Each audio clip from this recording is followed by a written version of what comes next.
지금 이제부터 우리가 강의할 내용들, 여러분들한테 강의할 내용은 바로 뭐냐면 forecasting, 예측이에요. 여러분 예측이라는 말의 한번 의미를 보면 이 forecasting이라는 얘기는 앞에서 미리 알려주는 거예요. 그죠? 미래에 다가올 어떠한 일에 대해서. 그렇기 때문에 이미 forecasting이라고 하는 말의 의미에는 무엇이 있냐면 예측에 대한 빗나갈 가능성의 의미가 포함되어 있다는 얘기예요. 이게. 우리가 무슨 뭐 신이 아닌 이상 미래에 다가올 일을 우리가 어떻게 정확하게 예측할 수 있겠어요. 그죠? 그런 측면에서 예측에는 항시 뭐가 포함되어 있다. 이게 오차가 포함되어 있다. 이게 그런 것들을 머리에 염두에 두고 이게 우리가 이제 수요에 대한 것들, 수요 예측에 관련된 것들을 9장을 이제 보도록 하겠습니다. 일단 9장에 관련된 가지고 여러분들한테 이제 수요 예측 관련돼 가지고 나오는데 바로 뭐냐면 이제 수요에 대한 기본적인 이제 특성이에요. 수요에 대한 기본적인 특성. 수요는 뭐 다음과 같은 이제 수요의 패턴, 형태, 유형 뭐 막 이런 것들을 이제 얘기를 하는데 사실 이게 바로 뭐냐면 수요가 갖고 있는 수요의 구성 요소입니다. 이게 수요의 구성 요소예요. 구성 요소. 수요의 구성 요소 제일 첫 번째가 뭐라고 얘기했냐면은 우리 책의 387페이지에는 뭐라고 하냐면은 수평적 특성이 있다. 그래서 이 수평적 특성이라고 하죠. 수평적 특성. 이 수평적 특성은요 어떠한 거냐면요 바로 평균적 특성을 얘기하는 거예요. 평균적 특성. 원래 갖고 있는 거를 평균 내면 여러분 어떻게 돼요? 굉장히 수요의 변동성이 안정화되는 거죠. 이게 바로 수요의 평균적 특성, 수평적 특성이라는 얘기예요. 이게. 그래서 수요는 평균적 특성처럼 관통하고 이게 변동성이 쭉 이렇게 이렇게 평균적인 특성으로 크게 요동치지 않고 안정화되어져 있는 스테이블하게 나타나는 그러한 수요의 특성이 있다. 수평적 수요, 평균적 수요의 특성이라고 해요. 수요의 구성적인 수요의 구성 요소 중에 제일 첫 번째가 말하면 평균적 특성입니다. 이게 그다음 두 번째를 한번 보자. 두 번째를 쫙 해서 우리는 이제 두 번째 추세라는 게 있어요. 추세. 트렌드죠. 트렌드. 예. 추세는 이제 두 번째인데 이제 추세가 이제 바로 뭐냐면 여기 있는 이제 추세인데 추세는요. 변동하는 방향성과 이 시간이 흘러가면서 수요가 어떠한 형태로 변화되는 패턴을 나타내는 거예요. 패턴. 근데 일반적으로 이 추세라는 것은 어떻게 돼요? 쭉쭉쭉쭉쭉쭉 증가하는 추세네. 그 다음에 어떻게 돼요? 쭉쭉쭉쭉쭉쭉 이렇게 감소하는 추세네. 증가 또는 감소하는 형태의 어떠한 패턴이 이렇게 나타난다는 얘기예요. 그걸 뭐라고 하냐? 시간이 흘러가면서 그걸 추세라고 한다. 추세. 그래서 이거를 수요의 뭐라고 해? 추세적 특성이라고 얘기한다. 이게 이제 세 번째 한번 볼게요. 세 번째가 바로 뭐냐면 여러분들이 나온 것처럼 계절적 수요예요. 시간이 흘러가면서 수요가 변동하는데 이 수요의 특성이 변동하는데 특정한 형태의 패턴이 나타나요. 여기도 패턴이 나타나는데 예를 들면 이런 거예요. 수요가 쫙 오다가 특정한 시즌에 피크로 올라가고 쭉 해서 1년이 딱 끝난 거예요. 이게 3분기 때 피크가 오는구나. 안정화돼 가지고 또 이렇게 하향하다가 쭉 오다가 피크 쫙 하고 2년차 끝나고 오다가 쭉 해서 3분기 올라가고 하향해서 3년차 끝나고 이렇게. 그래서 수요가 변동하는데 여러분들 이렇게 변동하는 이 패턴 같은 것들이 반복대로 나타납니다. 근데 이게 어떤 특성이냐면 여러분들 일반적으로 계절이라는 것이 우리나라는 4계절이 있는데 이 계절이 보통 어느 정도 됩니까? 한 계절이 4계절이라고 했으니까 보통 3개월 정도. 이게 3개월에서 4개월 정도를 뭐라고 하냐면 하나의 계절이라고 해요. 그죠? 이게 요즘에 좀 변하긴 하지만 그래서 하나의 시즌 즉 여기서 말하는 이 시간이 흘러가면서 특정한 계절적 특성에 따라 나타나더라. 그래서 여러분들 이 계절적 요소를 보면 여러분들 어떨까요?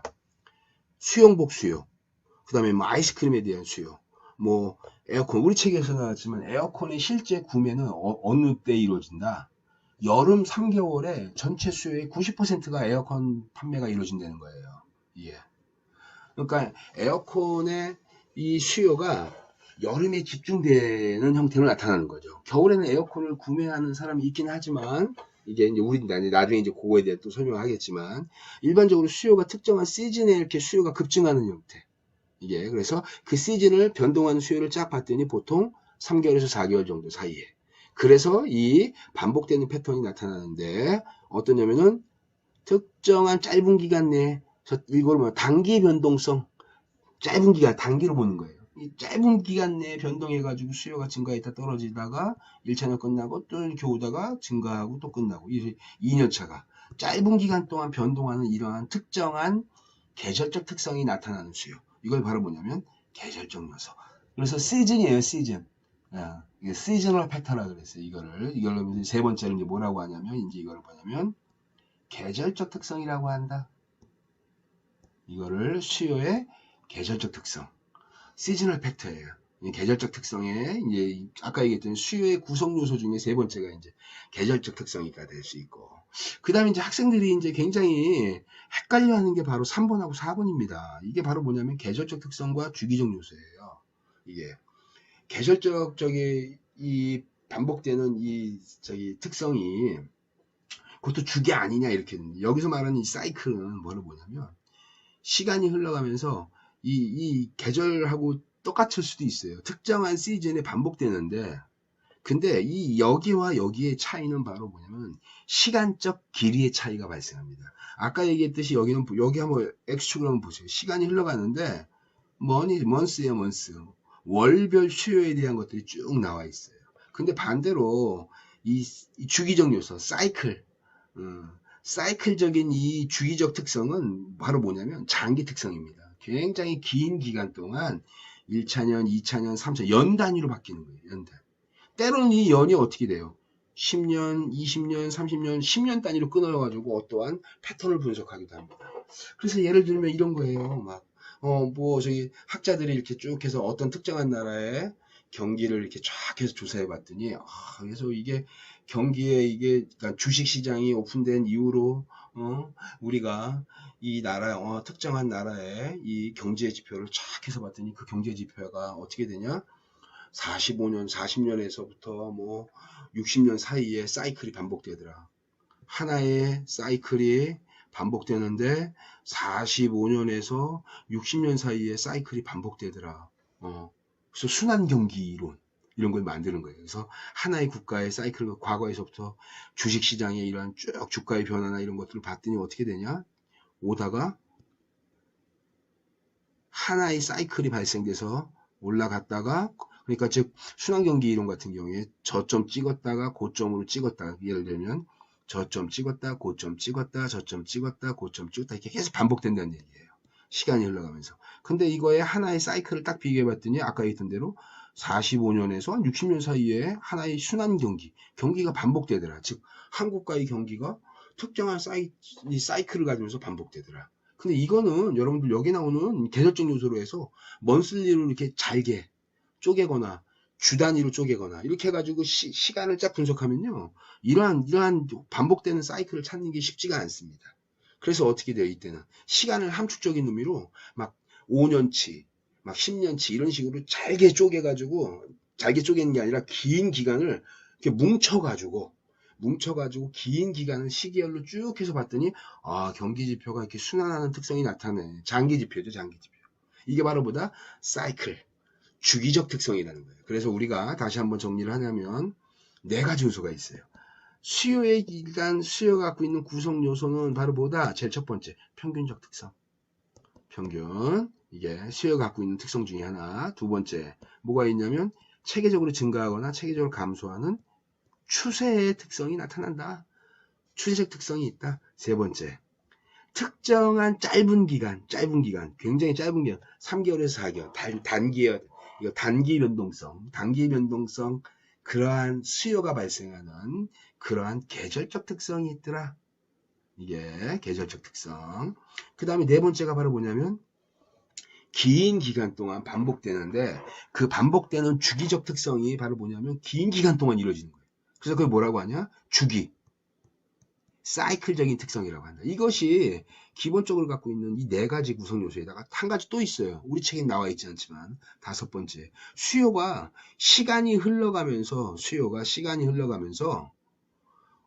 여기에 나와 있는 이런 뭐 저기 평균적 수요라든지 체계적으로 증가해 감소해 단기 변동성 수요가 반복되고 있어. 긴 기간 동안 수요가 반복돼. 이것이 설명할 수 없는 무작위적인 랜덤하게 나오는 거냐? 저기 앞에 거를 네 가지로 설명되지 않는 무작위로 그냥 수요가 막 발생하는 랜덤하게 발생하는 그러한 수요적 특성이 있더라. 그래서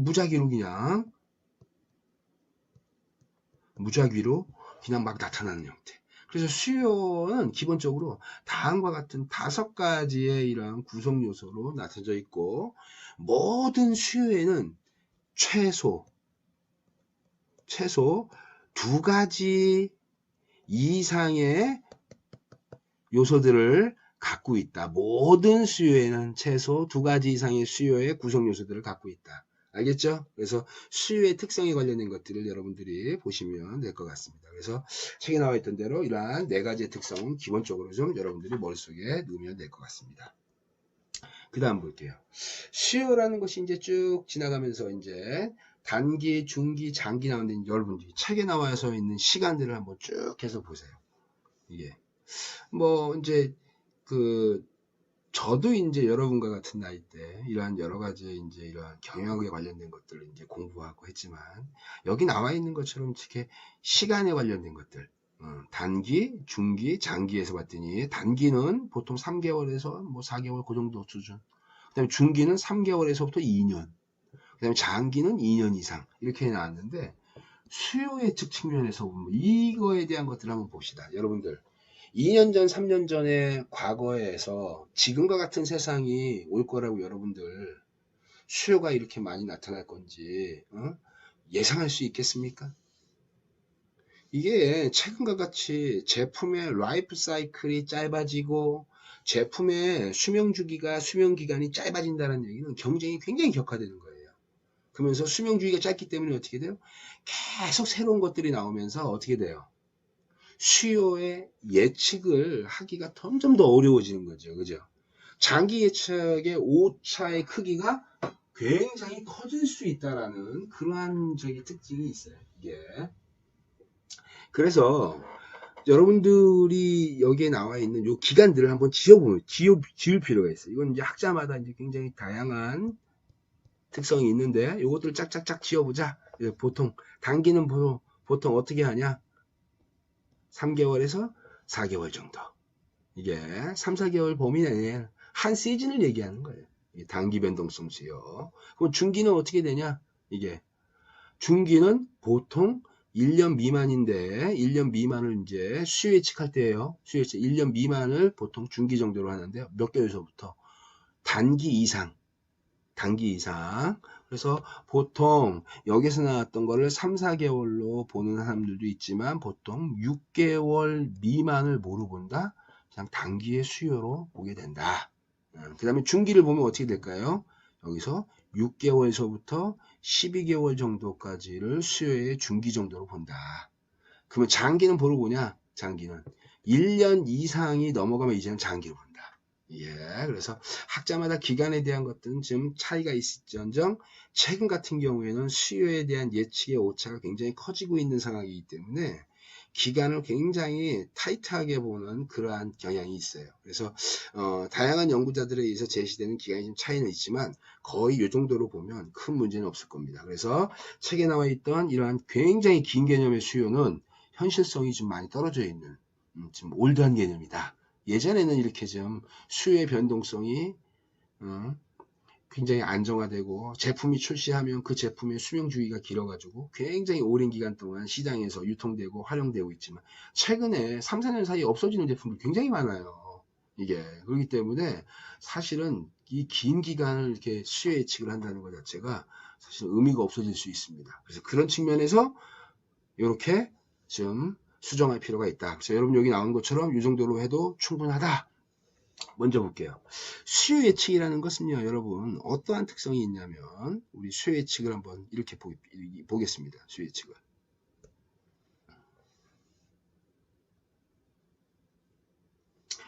수요 예측을 다음과 같은 피라미드 형태의 이러한 구조가 돼요.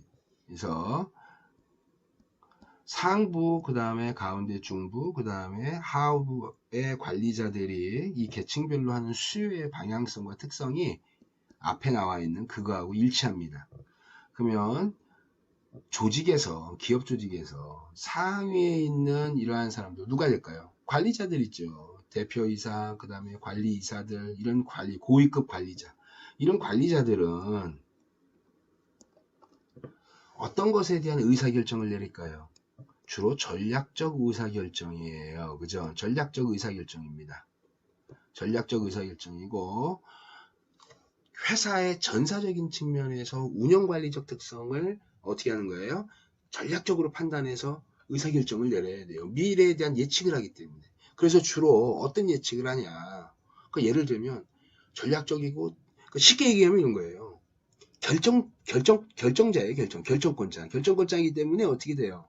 굉장히 크리티컬하고 중요한 결정을 하는데, 그 중요한 결정이 예를 들면 이런 거예요. 뭐 홍길동을 요번에 입사 지원자 홍길동을 내가 신규 채용을 해 말어, 이런 결정이 아니라, 그런 결정이 아니라, 쉽게 얘기하면 이번에 우리 회사에서 운영하는 인력을 운영하는 방법은 어떻게 운영할 거야?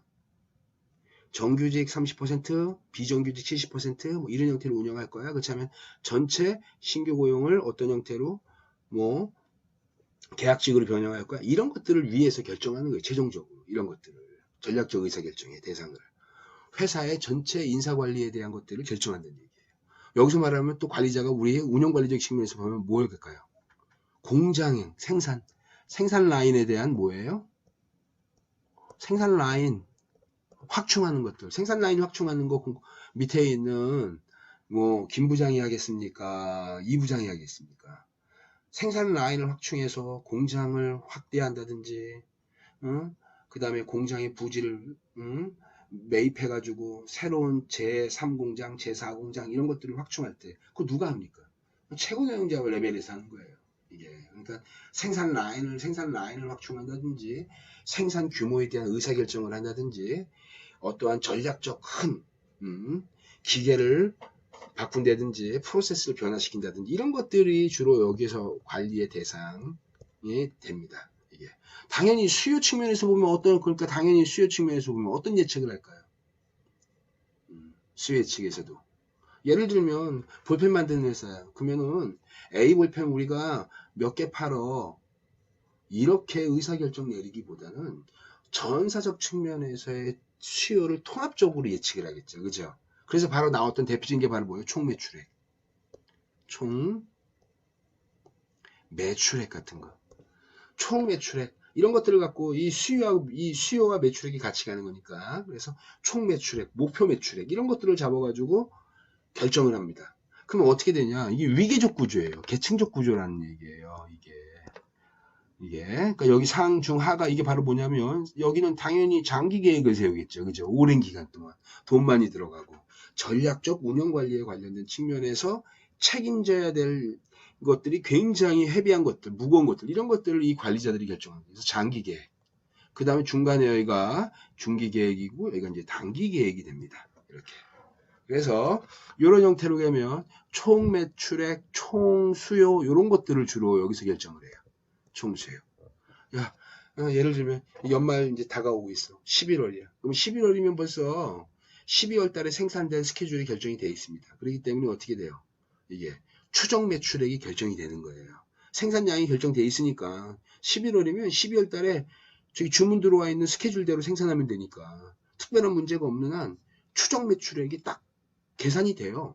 판매될 거를 이제 딱 정확하진 않겠지만 이 팔리는 추정 매출액을 통해서 충분히 우리가 뭘 할 수 있다. 매출액의 규모를 이해하는데 큰 문제가 없어요. 실제로 이게.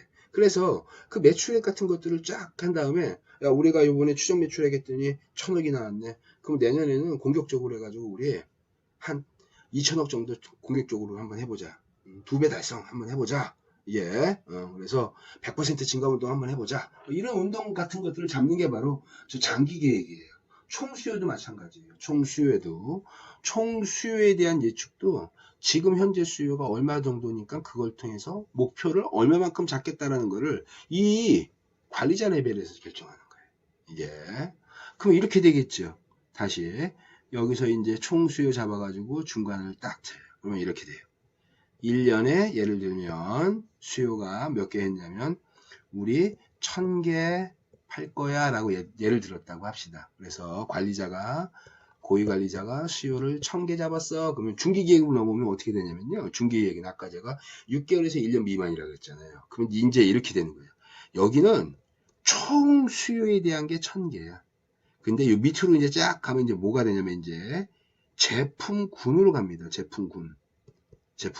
우리 회사에는 A와 B와 C와 D 네 가지의 이러한 제품군들을 통해서 총 수요가 1000개 만들 거야. 이렇게 됩니다. 제품군으로 이제 분류하는 거예요. 1000개를 제품군으로 분류해요. 근데 분류하는데 기간을 일 때 첫째는 이 기간을 분류해야 되는 거야. 1년에 1000개니까 이거를 중기계획에서는 어떤 형태로 하냐면 상반기, 하반기. 그래서 여기가 1월달, 2월달, 3, 4, 1월달, 2월달, 3월달, 4월달, 5월달, 6월달 에서 상반기, 자, 그 다음에 하반기도 똑같이 이렇게 해서 하반기, 쫙 해서 상반기에 우리는 600개 판매할 거야. 그 다음에 하반기에는 어떻게 돼요? 목표가 400개 수요 예측이야. 하반기에 우리 수요가 좀 적어. 이렇게 쫙, 이렇게 해서 만들어 놓습니다. 그 다음에 600개를 또 어떻게 분해할까요? 쭉 해서 A 상품군, 쫙 이렇게 놓고 상반기, B 상품군, C 상품군, 뭐 D 상품군에서 이렇게 큰 기간으로 나눠가지고 600개를요, 상반기에 600개, 하반기에 400개. 그거에 따른 제품군을 여기에 A 제품군은 상반기에 몇 개, 그거 다 합쳐서 600개 만들어내는 거예요. 여기 120개, 뭐 B 제품 뭐 130개, 뭐 여기는 뭐 80개, 몇 개에서 600개 이렇게. 하반기도 마찬가지로. 그래서 큰 개념을 어떻게 되는 거예요? 계층적으로 내려오면서 어떻게 되더라? 분해해서 어떻게 한다? 구체화시키고 명확하게 만든다.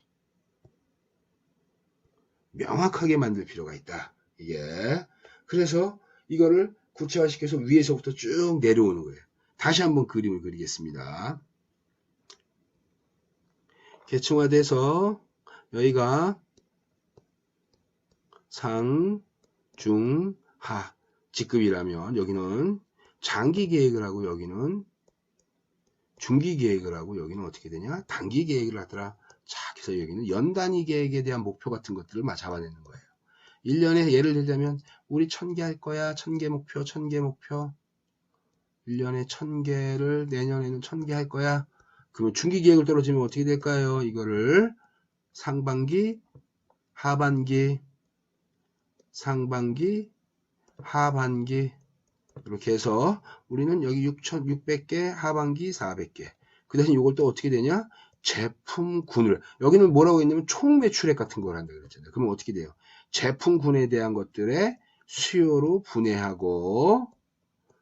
분해해서 A 제품군, B 제품군, C 제품군, D 제품군 이렇게 해서 분해해가지고 전체 포괄적. 이거 구체적인 거 아니죠. 아직까지는. 포괄적으로 만드는 거예요. 지금 여기는 어떻게 돼요? 굉장히 넓은 개념으로 얘기한 거예요. 내년도 총 수요 1000개. 근데 이거를 중기를 떨어지면 상반기에 600개, 하반기에 400개. 600개는 또 어떻게 되냐? 제품의 수요가 600개를 A, B, C, D 네 가지의 제품군으로 묶어서 600개 만들어 놓고 하반기에 A, B, C, D에 대한 제품군으로 400개 만든다. 분해하는 거죠. 그럼 단기 계획 봅시다. 단기 계획.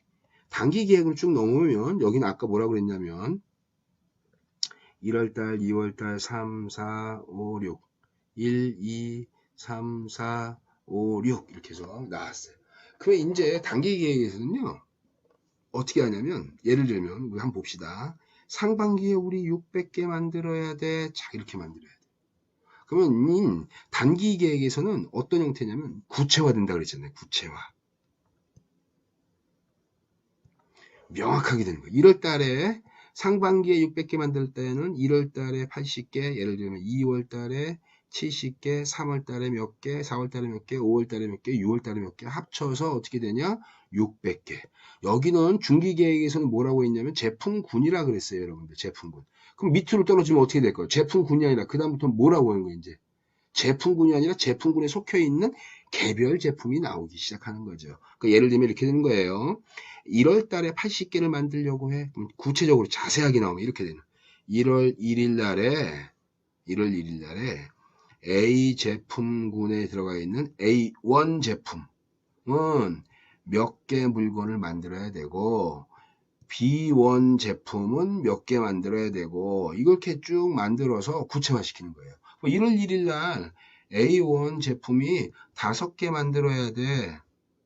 B1 제품은 3개 만들어야 돼. 그럼 5개를 만들려면 뭘 해야 될까? 5개 만들려면 하루에 투입되는 노동력의 시간과 작업자의 수 같은 것들을 계산할 수 있어요. 노동 시간. 그 다음에 투입되는 작업자. 그 다음에 이렇게 해가지고 투입되니까 당연히 뭐예요? 인건비도 계산되겠네요. 인건비도 나올 수 있고. 이거를 만들려면 몇 시간 동안 몇 명의 작업자가 일해서 인건비 이렇게 되고 여기서 만드는 제품이 예를 들면 5개야. 그럼 5개를 만들기 위해서 우리가 1월 1일 날에는 창고에 부품이 뭐가 몇 개씩 있어야 돼. 이것들을 다 확인할 수 있어야 되는 거예요. 다시 한번 볼게요. 사장님이 내년도에 1000개 만들 거야 라고 응? 그냥 목표를 달성합시다 라고 해가지고 그냥 딱 목표를 제시했어요. 1000개. 그러면 어떻게 돼요 그게? 김 부장이 쫙 그걸 받아가지고 이제 중기계획을 짜는 거죠. 그죠? 중기계획을 짜는데 어떻게 되냐? 1000개를 수요일 예측을 쫙 해가지고 상반기, 하반기로 분해합니다. 그죠? 내년도 우리 1000개 합시다. 그래가지고 대표이사가 얘기했더니 중기계획에서는 어떤 형태가 되냐면 상반기 600개, 하반기 400개로 분해해요. 그 다음에 어떻게 해요? 총 수요가 1000개였으니까 그 1000개를 600개, 400개로 분해한 거에서 끝나지 않고 그 다음에 어떻게 되냐? 제품군으로 들어갑니다. 제품군으로. 우리는 4가지 제품군이 있어. A 제품군, B 제품군, C 제품군, D 제품 이것들 다 합쳐가지고 우리 600개 만들 거야. 하반기에 400개 만들 거야. 브로드한 1000개의 개념을 수요 예측치를 예측하고 정보를 파악해서 뭘 만든 거예요? 이렇게 군과 상반기, 하반기로 크게 나눠서 분리해냈네요. 그죠? 그 다음에 단기를 떨어지면요. 이제 김대리는 이제 어떻게 되는 거예요? 단기를 떨어지면 김대리가. 떨어지면 이제 김대리는 이걸 갖고 이제 뭘 만드냐면 1월부터 1, 2, 3, 4, 5, 6 해가지고 전체 600개 만들어야 돼. 근데 600개 안에는 A 제품, B 제품군, C 제품군, D 제품군에서 개별 제품군이 예를 들면 40개가 있어. 40개가 있으면 그 40개의 전체 수요가 몇 개가 나와야 돼 라는 목표가 만들어지는 것이고 그렇게 되면 1월 1일 날 1월 달에는 몇 개 만들어야 되고 2월 달에는 몇 개 만들어야 되고 3월 달에는 몇 개 만들어야 돼. 이 목표가 더 구체적으로 나오고 1월 달에 5개 만든다고 예를 들자면 5개를 만들기 위해서 1월 1일 날은 몇 명의 작업자와 몇 시간을 작업해서 인건비가 얼마게 되고 투입되는 노동력, 노동시간, 인건비 그 다음에 그것을 하기 위한 자재가 무엇이 필요하고 이런 정보들이 구체화돼서 쫙 이게 위에서부터 계층적으로 톱니바퀴 맞추듯이 굉장히 구체화되면서 나오는 거예요. 예. 그 개념이 지금 여러분들이 앞에서 봤던 뭐다? 그 표입니다. 우리 다시 한번 돌아가서 그 표를 한번 보고 머릿속에 한번 그 개념을 넣고 다시 한번 설명을 하겠습니다. 그래서 여러분들 여기 나오는 것처럼 요건 일단 찍 긋고 그죠? 장기 계획했어요. 아까 내가 얘기했죠. 누가 한다? 관리자들이 하더라. 관리자들이 총 매출액 아까 내가 설비에 대한 입지 공장 입지 누가 결정합니까? 대표이사 총 힘이 있는 최고 관리자들이 이런 거 결정하는 거예요. 생산 능력 계획 같은 것들 프로세스 관리 그래서 이걸 뭐라고 얘기하냐면 여기를 쭉 해서 이렇게 쓰세요. 여러분들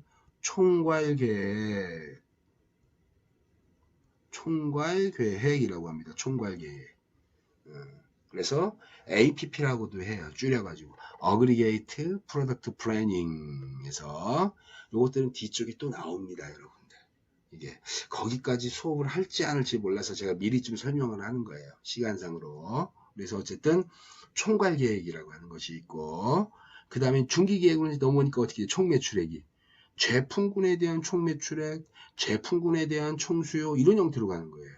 그래서 상반기, 하반기로 분해된 거죠. 1년이 이렇게 분리가 되고, 그거에 대해서 이제 어떻게 되냐요? 여기는 간접 인원 계획이라는 것은 뭐냐면 투입되는 인원이 구체화돼. 1월 1일에 몇 명 투입하고 이런 것들이 아니라 포괄적으로 나오기 때문에 인원 계획이 좀 브로드한 개념이 되어있어요. 그래서 여기는 간접 인원 계획이에요. 그래서 그 다음에 생산 계획 같은 것들을 잡을 수 있겠죠. 근데 구체적인 생산 계획은 아니에요. 그죠? 통합적으로 묶여있는 상태의 생산 계획이 구체화 좀 되려면 좀 멀었지, 아직까지는. 그래서 통합되어져 있는 생산 계획. 그래서 이걸 뭐라고 하냐? 그때의 생산 계획을 기준 생산 계획이라고 한다. 영어로 얘기하면 여기를 APP라고 했죠. Aggregate Product Planning. 그럼 여기는 뭐라고 하냐면 이게 MPS라고 합니다. 기준 생산 계획은. Master Production Schedule. 그래서 MPS라고 하는 이런 형태로 줄여서 써요. 이게. 그래서 이제 다 넘어가겠죠. 이제 그 다음에 이제 중개에서 이제 합으로 나눠가면 어떻게 됩니까?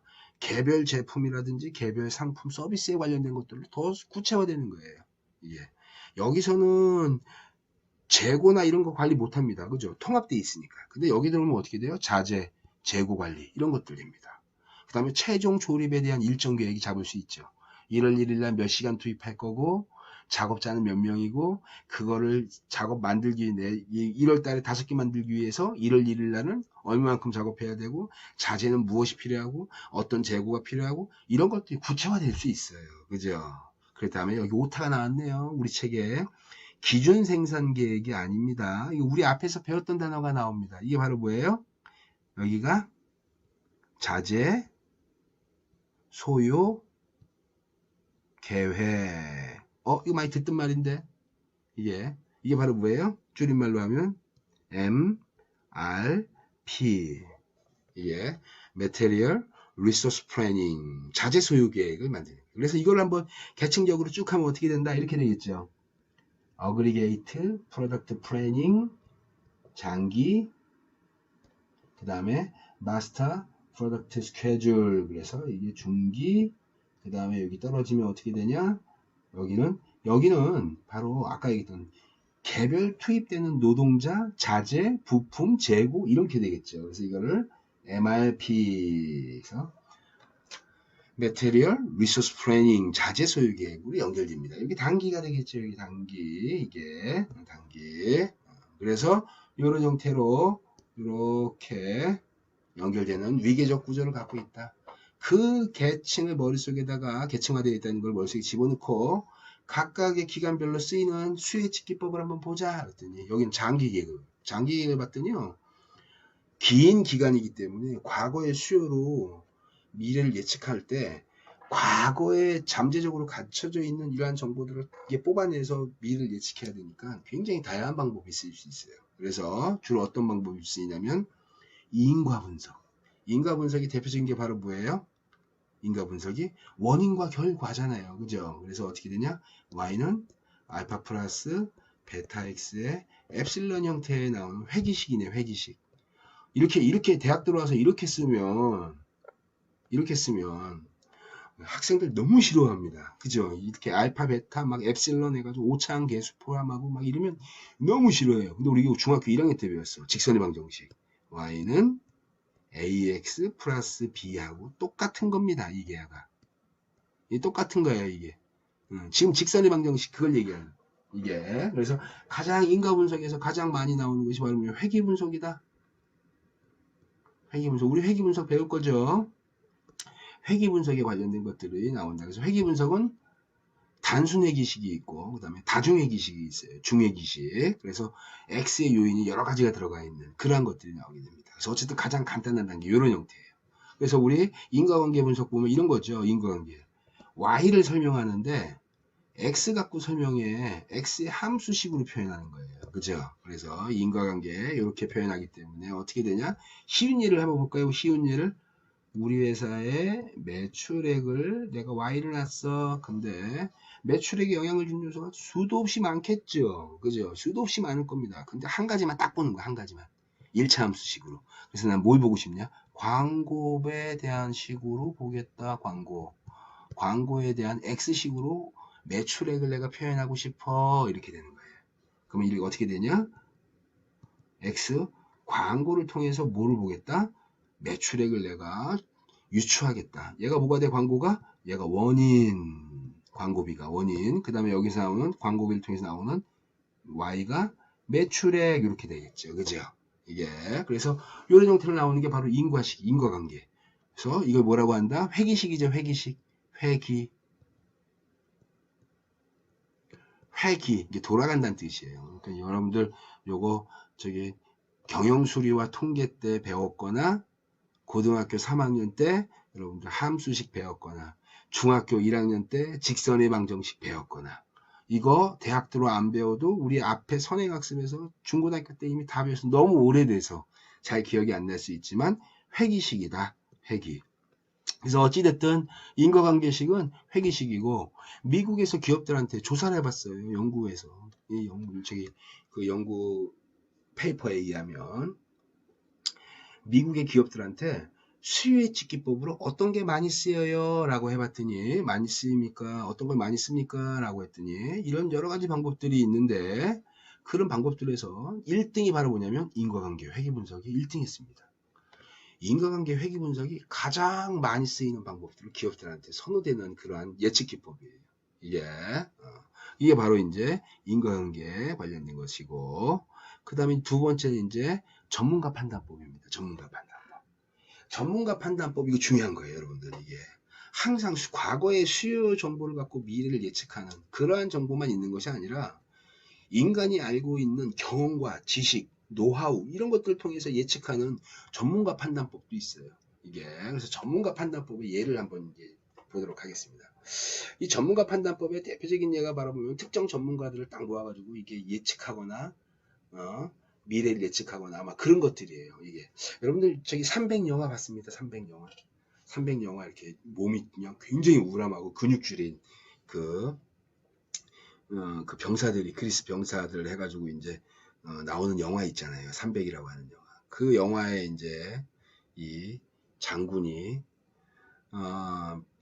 페르시아가 이제 쳐들어온다고 하니까 이제 신탁을 합니다. 신탁. 이제 신탁이 바로 뭐냐면 이제 델포이 신전이라고 하는 신전이 있는데 아폴로 신전이에요.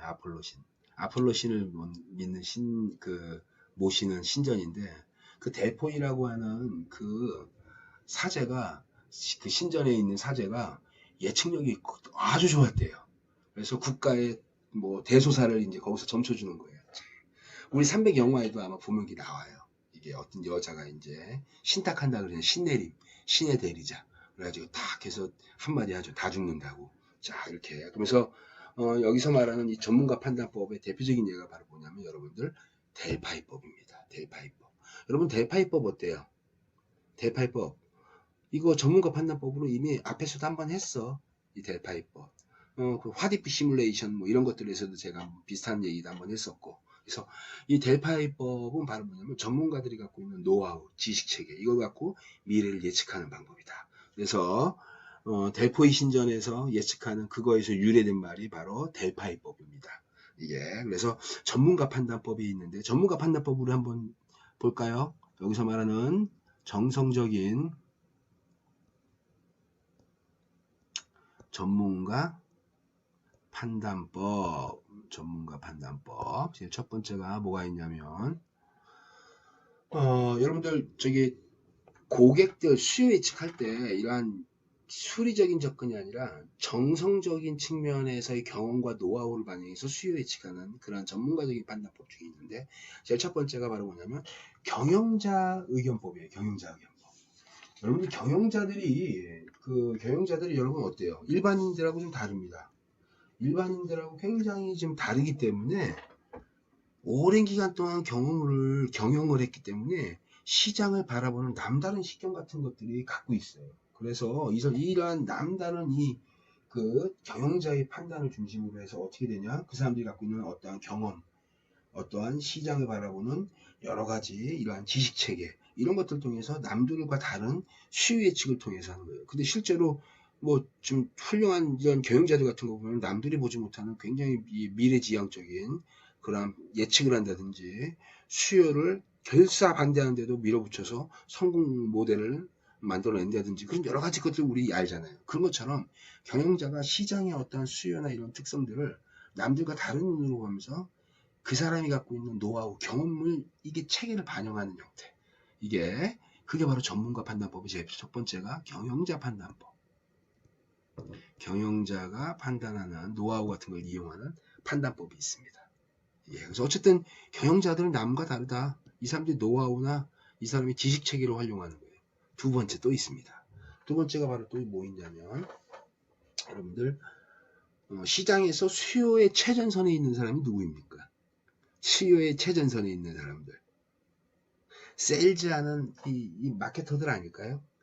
세일즈하는 마케터라고 좀 생각이 드는데 이 세일즈 마케터들이 시장 내에서 경쟁사 제품도 보고 자사 제품도 보고 고객들하고 인터랙션도 하고 고객들이 무엇을 선호하는지도 너무나 잘 알기 때문에 이 사람들이 이제 이걸 갖고 시장의 수요를 예측하는 거예요. 그래서 시장의 수요를 예측해 가지고 그걸 어떻게 되냐 예측 정보로 이제 그 정보로 활용하게 되는 거죠. 쉽게 얘기하면 이런 거예요. 영업하는 세일즈하는 사람들의 의견을 판단을 받아서 수요 예측을 하는 방법이에요. 이거 상당히 논리적이고 일리가 있습니다. 실제로 이게. 그래서 그런 측면에서 바로 나오는 게 바로 뭐냐면 영업진 의견법이에요.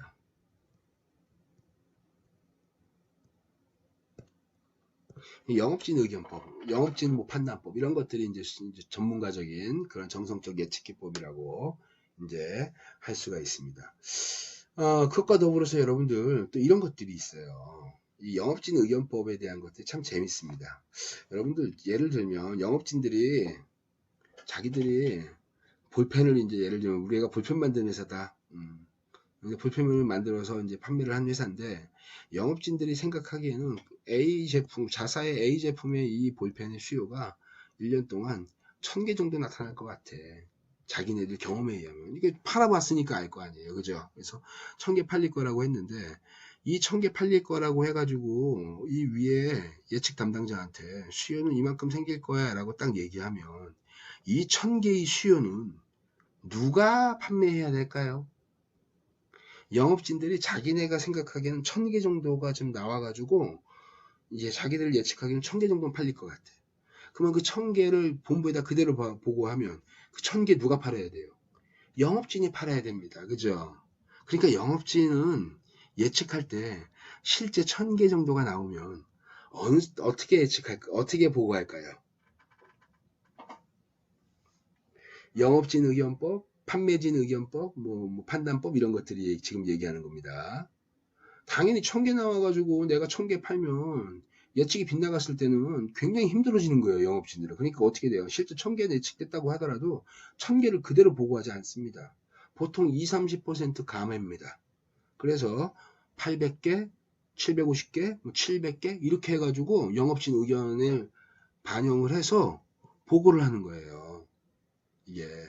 이게 바로 뭐냐면 영업진들, 판매자들이 예측하는 방법은 실제로 최전선에 있기 때문에 시장의 수요 변동성에 대응해서 굉장히 엄격하고 보수적으로 예측합니다. 그러니까 어떻게 돼요?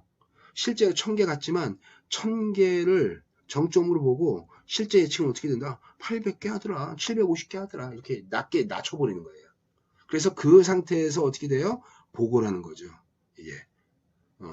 그러면 이 영업진들이 제시했던 판매자들이 제시했던 이 수요 예측 정보를 받아서 어떻게 할까요? 실제 예측에 반영할 때는 최종 예측에는 보통 거기다가 20% 내지는 30%를 더 높여가지고 목표치를 잡습니다. 그러니까 참 이게 쉽지 않은 거죠. 그죠? 이게 대충 이해가죠? 지금 이게 어떤 말 하는 건지. 그래서 영업진 의견법이 있고, 그 다음에 세 번째가 또한 이제 뭐 있냐면 여러분들 특정 고객들을 대상으로 핵심 전사 고객, 우리 회사의 고객들은 20만 명이야. 그럼 20만 명을 전체 다 설문조사하거나 그런 사람들한테 니즈 찾으면 좋겠지만 실제로 조사하다가 그 시즌 끝납니다. 그죠? 그러니까 어떻게 돼요? 핵심 타겟층을 딱 고객들을 뽑아내는 거예요. 그게 바로 뭐야? 포커스 그룹이죠. 그래서 FGI 같은 거 합니다. 포커스 그룹 인터뷰 같은 거 해가지고 제품이 어때? 수요가 어떨 것 같아? 당신이 쓰기에 어때? 뭐 느낌이 어때, 사용감이 좋아, 맛은 어때, 뭐 이런 것들을 이제 포커스 그룹 소수 인원을 딱 핵심 고객들을 뽑아가지고 FGI를 통해 가지고 시장의 수요를 이제 반응도라든지 이런 수요 예측을 합니다. 이게 바로 어떻게 돼요? 전문가 판단법인 수리적 접근이 아니라 정성적인, 정량이 아니라 정성적인 그러한 예측 기법이라고 볼 수 있어요. 여기다 또 하나 더 추가하자면 아까 어떻게 돼요? 전문가적인 예측, 전문가들 모여가지고 델파이법 하는 거. 델파이법. 이런 것까지 더하면 4가지가 될 수 있다. 다시 한번 정리하죠. 이 수요 예측에 관련된 것들.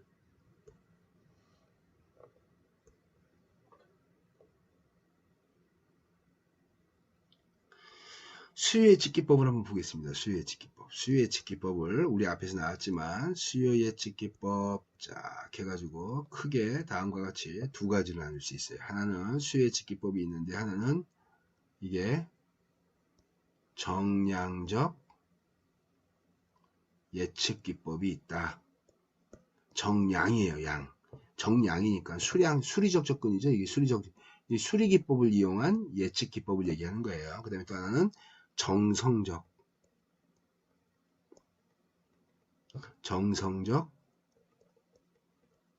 예측 해가지고 이게 아까 얘기했던 것처럼 비수리적 접근, 수리적 예측 기법을 얘기하는 접근을 얘기합니다. 접근.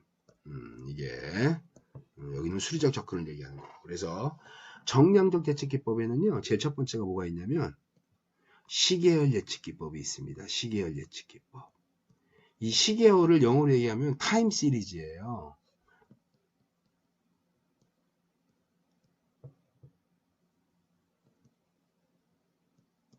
타임 시리즈입니다. 타임 시리즈. 시간이 시리즈로 쭉 연결됐다는 뜻이에요. 이게 시계열 예측 기법은 타임 시리즈입니다. 그래서 예를 들면 현재라는 것은 어떻게 만든 거다? 과거에 만들어진 수요의 결과다. 그럼 미래에 발생하는 수요는 뭐다? 미래에 발생하는 과거와 현재가 합쳐져서 나타난 결과가 미래 수요다. 즉 시계열 예측 기법은요, 과거, 현재, 미래에 대한 시간을 쭉 연결지어서 분석하는 그러한 시계열 예측 기법이에요. 대표적인 기법이 뭐가 있냐? 시계열 예측 기법은 뭐가 있냐면 우리가 배울 이동평균법 같은 것들입니다. 이동평균법, 무빙 에버리지에 관련된 것들. 그 다음에 여기에서 아까 얘기했던 것들 중에 또 뭐가 있냐면 지수평활법이 있어요. 지수평활법.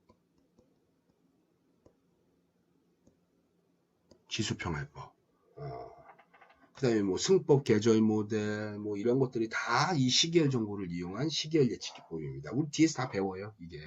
그래서 시계열 예측 기법이 있고, 또 하나가 뭐 있냐면 아까 얘기했던 대로 뭐가 있냐? 인과관계 모델이 있어요. 이 정량적인 예측 기법인데 이거는 요걸 다시 한번 정리를 한번 좀 복잡하게 됐는데 지금 정리를 한번 하겠습니다. 이게 수요 예측 기법이 있다. 이렇게 해서 좀 모자르니까 스페이스가 좀 모자르니까 수리적 접근, 즉 어떻게 해요? 정량적 예측 기법이 있어요. 수리를 통해서 하는 거죠. 제 첫 번째가 바로 뭐냐면 시계열 예측 기법이 있다. 시계열 예측 기법 해가지고 정량을 쓰는 시계열 예측 기법 해가지고 여러 가지 시계열 정보를 이용하는 다양한 것들이 있겠죠. 기법들이. 그 다음에 또 하나가 바로 뭐냐면 인과관계가 있다. 인과관계의 특성을 분석하는 그러한 예측 기법이 있는데 대표적인 게 바로 뭐다? 회귀분석이다. 회귀직선을 이용한 예측이다. 예측 기법. 이런 것들이 주로 이게 이렇게 구분된다. 정량적인 예측 기법이라고 할 수 있다. 그래서 시계열 예측 기법 쭉, 그 다음에 인과관계를 통한 수리적 접근, 회귀직선을 통한 이러한 예측 기법이다. 그다음 비수리적인 거야. 즉 어때요? 정성적인 거야. 즉 비수리적 접근. 글씨 쓰기 쉽지 않습니다. 진짜. 이게 그래서 비수리적 접근에 관련된 것들을 이게 여러분들 뭐가 있냐면 다시 한번 정리하자면 제 첫 번째 경영진 의견법, 그죠? 경영진 의견법, 경영진 판단법. 정성적인 방법이에요. 이게 두 번째가 하나는 영업진, 판매자들, 판매진 의견법, 판매자들의 이러한 예측, 그 경험이나 노하우를 이용하는 그런 방법이 있고, 세 번째가 말하면 고객들의 시장에서 인터뷰하는 거예요. 이게 FGI, 포커스 그룹 인터뷰 같은 것들. 이런 것들이 여기 이제 해당되고, 네 번째가 또 뭐가 있냐? 델파이가 있네, 델파이법 같은 거. 이런 것들이 바로 뭐가 된다? 정성적 예측법을 할 수 있다. 됐죠? 예. 그래서 일반적으로 많이 쓰이는 것이 바로 뭐냐? 장기 예측에서는 일반적으로 인과관계 회귀 분석이 많이 쓰이고, 또 하나 전문가 판단법도 장기 예측에서 주로 많이 쓰이더라. 이게. 그럼 장기에서 그러면 시계열 예측 기법 안 쓰이나요? 쓰일 수 있어요. 당연히 쓰입니다. 시계열 예측 기법도 쓰여요. 다 쓰입니다. 이게 중기 기획도 마찬가지고. 그래서 앞에 다시 보면 여러분들 여기 보이는 것처럼 다시 한번 정리를 하면, 장기에서는 인가와 정성적인 판단법, 전문가 판단법, 여기도 인과관계 판단법. 시계열 예측 기법 안 쓰이나요? 시계 쓰여요. 충분히 쓰일 수 있어요. 여기요. 다. 선호하는 기법을 여기다 표시해 준 겁니다. 시계열 예측 기법 쓰여 있어요. 쓸 수 있습니다. 그다음 단기로 왔더니 시계열 분석이고 인과 분석이고 판단법. 이렇게 잘못 생각하면 안 돼. 시계열 예측 기법은 무조건 6개월 미만의 단기간만 시계열 분석한다. 절대 그렇지 않습니다. 중기, 장기 계획도 다 해요. 10년치도 이용할 수 있어요. 이게 시계열 예측 기법으로. 이게 그래서 어쨌든 이러한 것들이 특징이 있는 거죠. 기간에 따라서 이것들을 여러분들 한번 잘 정리하면 될 것 같습니다. 됐고.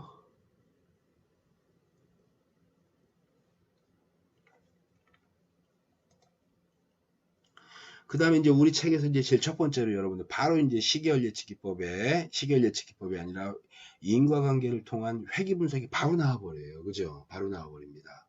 그래서 여러분들 제가 이걸 딱 보면은 이제 뭐라고 하냐면, 처음부터 이렇게 어려우면 너무 이제 학생들이 놀래니까 제가 회귀 분석은 공분산, 상관관계, 회귀 분석이라고 하는 연관성 분석으로 묶어가지고 뒤쪽에서 이제 추가적으로 또 할 거예요.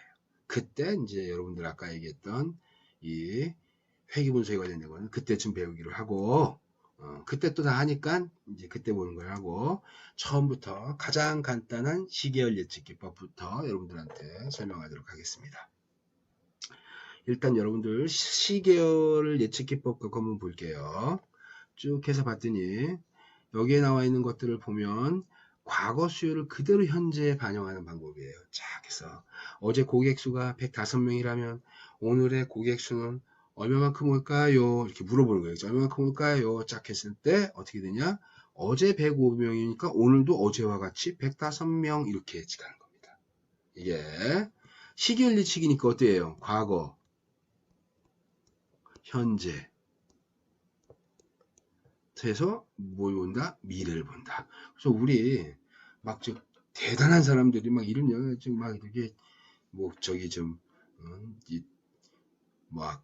미래학자 막 이런 사람들이 막 이런 얘기 많이 하잖아요. 그 사람의 현재를 보면 과거의 모습이 볼 수 있고, 과거가 어땠을 거라고 예측하고, 그 사람의 과거와 현재를 보면 그 사람의 미래가 어떨 거라 뭐 이런 얘기 많이 하잖아요. 그죠? 그걸 딱 우리는 뭐로 봐야 되냐? 인생이 이게 하나의 기차처럼 과거, 현재, 미래가 쭉 이게 연결되어져 있는 하나의 뭐다? 이게 연속선상에서 이게 봐야 된다. 시계열 예측 기법은 그런 측면에서 이해해야 된다는 얘기예요. 이게 그래서 예측을 내가 현재 예측하는 거예요. 현재 착 해서 과거죠. 여기는 과거. 여기는 현재입니다. 현재 시점에서 과거이고, 여기는 이제 뭐예요? 내일은 미래니까 미래를 예측하는 거예요. 현재에서 내가 내일 몇 명의 고객이 올까 예측하려고 하면 어떻게 할까요? 과거도요, 굉장히 다양한 거예요. 한 달 전, 20일 전, 10일 전, 5일 전, 3일 전, 2일 전, 1일 전. 과거가 굉장히 많은 과거가 있죠. 그러면 미래에 내일 고객이 우리 가게에 몇 명일까라고 얘기한다면 지금으로부터 한 달 전에 왔던 고객의 이 수요 정보가 여기에 미치는 정도와 3주, 2주, 열흘 전, 5일 전, 3일 전, 어저께 수없이 많은 과거잖아요. 그 많은 과거가 미래에 미치는 정도는 다 다르겠죠. 그죠? 그러니까 어떻게 돼요? 예측하는 시점에서 가장 가까운 애의 정보를 활용하는 거예요. 이게 무슨 뭐 기법처럼 얘기하지만 인간의 사고 의식 체계가 바로 이 형태로 이루어지고 있는 거예요. 인간의 시스템적인 이런 어프로치. 그러니까 예를 들면 우리 학교 삼거리 밑에 있는 김떡순 거기서 때가 떡볶이 장사를 해. 다 떡볶이 장사를 하는데 OM도 한 번도 들어보지도 않았어. 근데 그 아주머니는 내일 떡볶이 얼마만큼 판매될 거야. 이거를 예측하려고. 이게 OM 들었다고 합시다. 그 아주머니가. OM을 수업을 들은 아주머니가 김떡순의 이 내일 판매될 거를 예측하고 싶어. 근데 이 사람은 과거의 수요 정보를 다 갖고 있는 거야. 1년치부터 시작해서 11개월 전, 10개월 전, 뭐 9개월 전, 1년치의 떡볶이 판매량이 쫙 다 기록되어 있어요. 그러면 내일 판매될 수요량은 지금으로부터의 1년 전의 과거와 10개월 전의 과거와 6개월 전의 과거와 3개월, 2개월, 1개월, 그 다음에 어저께의 과거의 정보가 있을 때 내일 수요에 미치는 과거의 정보의 영향 정도는 어떤 게 클까요? 바로 가까운 과거입니다. 가까운 과거. 그죠? 가까운 과거가 더 영향을 많이 미치는 거예요. 그죠? 그걸 꼭 배워서 해야 되냐? 인간의 사고의식 체계는 어떻게 되냐? 가장 최근의 것을 머릿속을 통해서 예측하는 휴리스틱적인 예측 기법입니다. 인간의 사고 체계예요. 그게. 그래서 여기에 나와 있는 방법이 주먹구구 방법 같아요. 하지만 여러분들 이게 굉장히 좋은 방법입니다. 다시 한번 볼게요. 어저께가 105명이야. 오늘 얼마만큼 올까? 어저께만큼 105명 이렇게 예측을 했어요. 근데 이렇게 간단한 방법으로 예측하는 이 방법에다가 추세, 트렌드를 반영하는 방법이 있다. 추세를 반영하는 방법이 뭐냐면 2주 전에 몇 명이었어? 108명. 그 다음에 1주 전에는 과거 정보죠. 여기에 1주 전에는 120명이 왔네. 자, 이번 주 수요는 이번 주 수요는 얼마일까요? 한 주에 얼마만큼 증가했을까요? 짝 해서 봤더니 플러스 12네.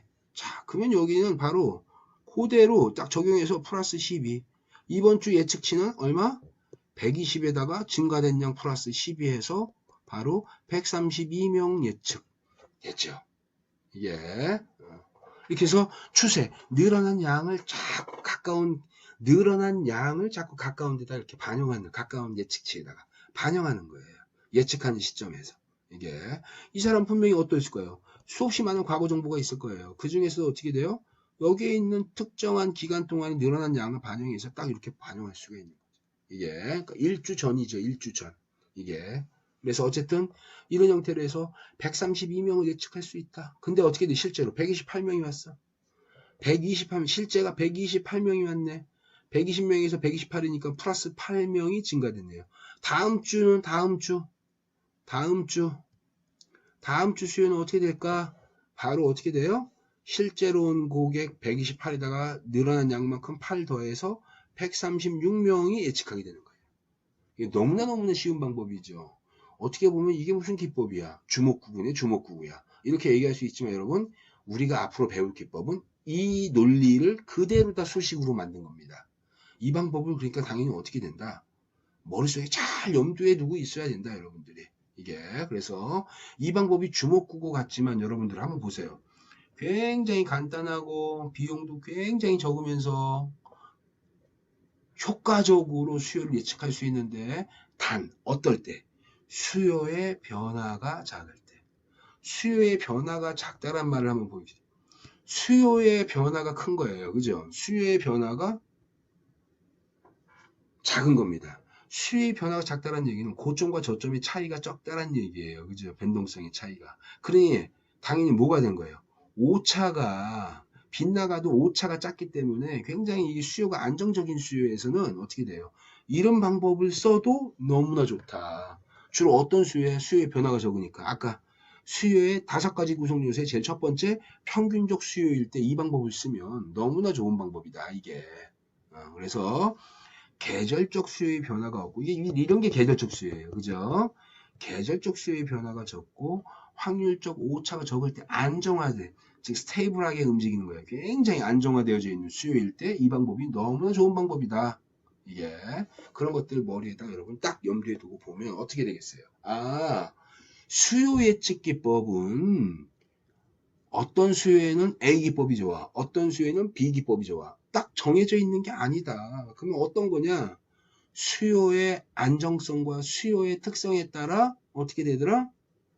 어떤 기법을 적용하는 것이 좋은지를 결정해야 될 수 있다. 즉 바꿔 얘기하면 A 회사, B 회사가 경쟁 관계에서 동일한 제품을 판매하고 있어. 근데 A 회사의 수요 예측 기법은 시계열 예측 기법이 정확도가 높고 B 회사는 인과관계를 통한 이 예측 기법이 정확도가 높을 수 있어요. 똑같은 제품을 만드는 똑같은 수요 정보를 이용하고 있는 이런 회사지만 수요를 판단하는 그런 여러 가지 것들이 즉 똑같은 제품을 판매한다 그래서 A 회사의 수요와 B 회사의 수요가 항상 같으라는 보장은 없던 거예요. 이게 대응하는 방법, 분석하는 체계, 시장의 수요와 생산에 대한 일치성 이런 것들에 따라서 수요 예측 기법이 무조건 그 방법으로 써야 된다는 것을 단정 지을 수 없다. 즉 수요의 안정성과 수요의 특성에 따라서 회사마다 다를 수 있다. 회사마다 다 수요가 다르기 때문에 이게 그래서 그런 측면의 것들을 머릿속에 한번 이해할 필요가 있습니다. 그래서 여러분들 그 다음에 이제 나와 있는 것들을 좀 보면 여기 나오는 것처럼 평균값을 추정하는 그러한 수요다. 평균값을 추정하는 수요. 일반적으로 여러분들 수요가 우리가 갖고 있는 것들을 대표적으로 나오는 것들이 바로 뭐냐면 평균값을 추정하는 방법을 많이 써요. 일반적으로 이게 그래서 대표적인 기법이 바로 뭐냐? 단순 이동평균법, 이동평균법, 지수평화법. 이게 대충 눈으로 봐도 어때요, 여러분들? 평균을 쓴다라는 말이 지수평화법도 평균 쓰는 거거든요. 이걸 평균이 변형된 평균이에요. 지금 우리 나중에 또 내가 설명하겠지만 어쨌든 이동평균법의 특수한 형태의 것들이긴 하지만 지수평화법이 평균적 특성을 사용하고 있다는 거예요. 평균값을 추정하는 거구나 라는 걸 우리가 알 수 있어요. 그래서 모든 수요에는 우리 앞에서 배웠던 5가지 구성요소 한번 머리 정리 한번 해볼까요? 다시 제일 첫 번째 바로 뭐다? 평균적 특성. 간단하게 한 글자씩만 쓸게요. 두 번째가 바로 뭐냐면 추세, 증가하고 감소하는 형태의 패턴. 세 번째, 시즈널 팩터. 시즈널 팩터. 계절적 특성. 네 번째, 바로 뭐냐면 주기, 사이클, 주기적 특성. 얘하고 같은 거 아닙니다. 얘는 어떻게 돼요? 한 계절, 3개월에서 4개월에 대한 짧은 기간 내에 변동성이 반복되는 거. 여기의 주기는 어떻게 된다? 1년 이상의 장기, 큰 기간이 움직이는 거예요. 그래서 이 4가지 요소. 그 5가지가 뭐냐면은 랜덤하게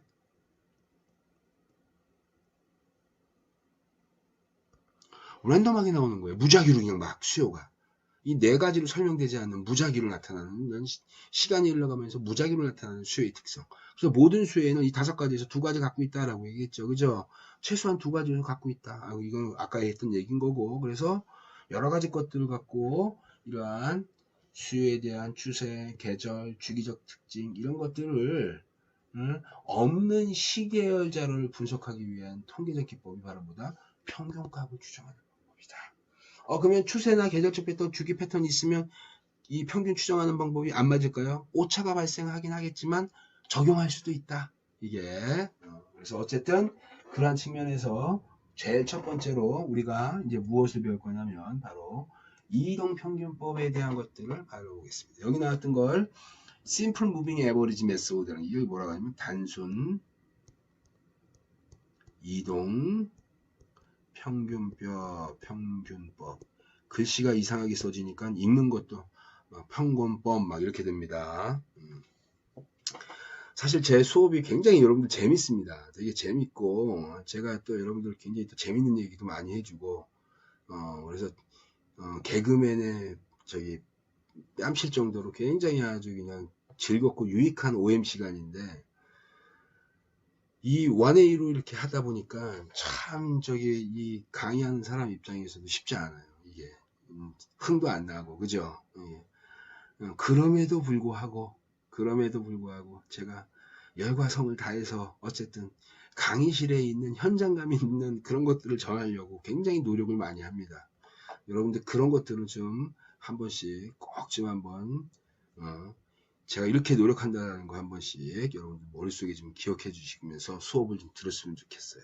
그래서 어찌됐든 여러분들이 적극적으로 좀 참여해가지고 하면 좋을 것 같아요. 특히나 계산 문제이기 때문에 이거를 직접 제가 보여주면 좋은데 그렇지 못한 게 참 아쉽습니다. 이게 실제로 제가 이걸 엑셀이나 이런 것들도 잘 하거든요. 그래서 어쨌든 보겠습니다. 한번 다음과 같은 이제 단순 이동평균법은요 어떤 거냐면 일반적으로 4개월 이동평균법을 한번 보겠습니다. 4개월 이동평균법 1월달, 2월달, 3월달, 4월달에 있어요. 4개월 이동평균법은요 바로 뭐냐면 1, 2, 3, 4개월을 평균 내가지고 어떻게 된다 그 다음에 예측해 버리는 거예요.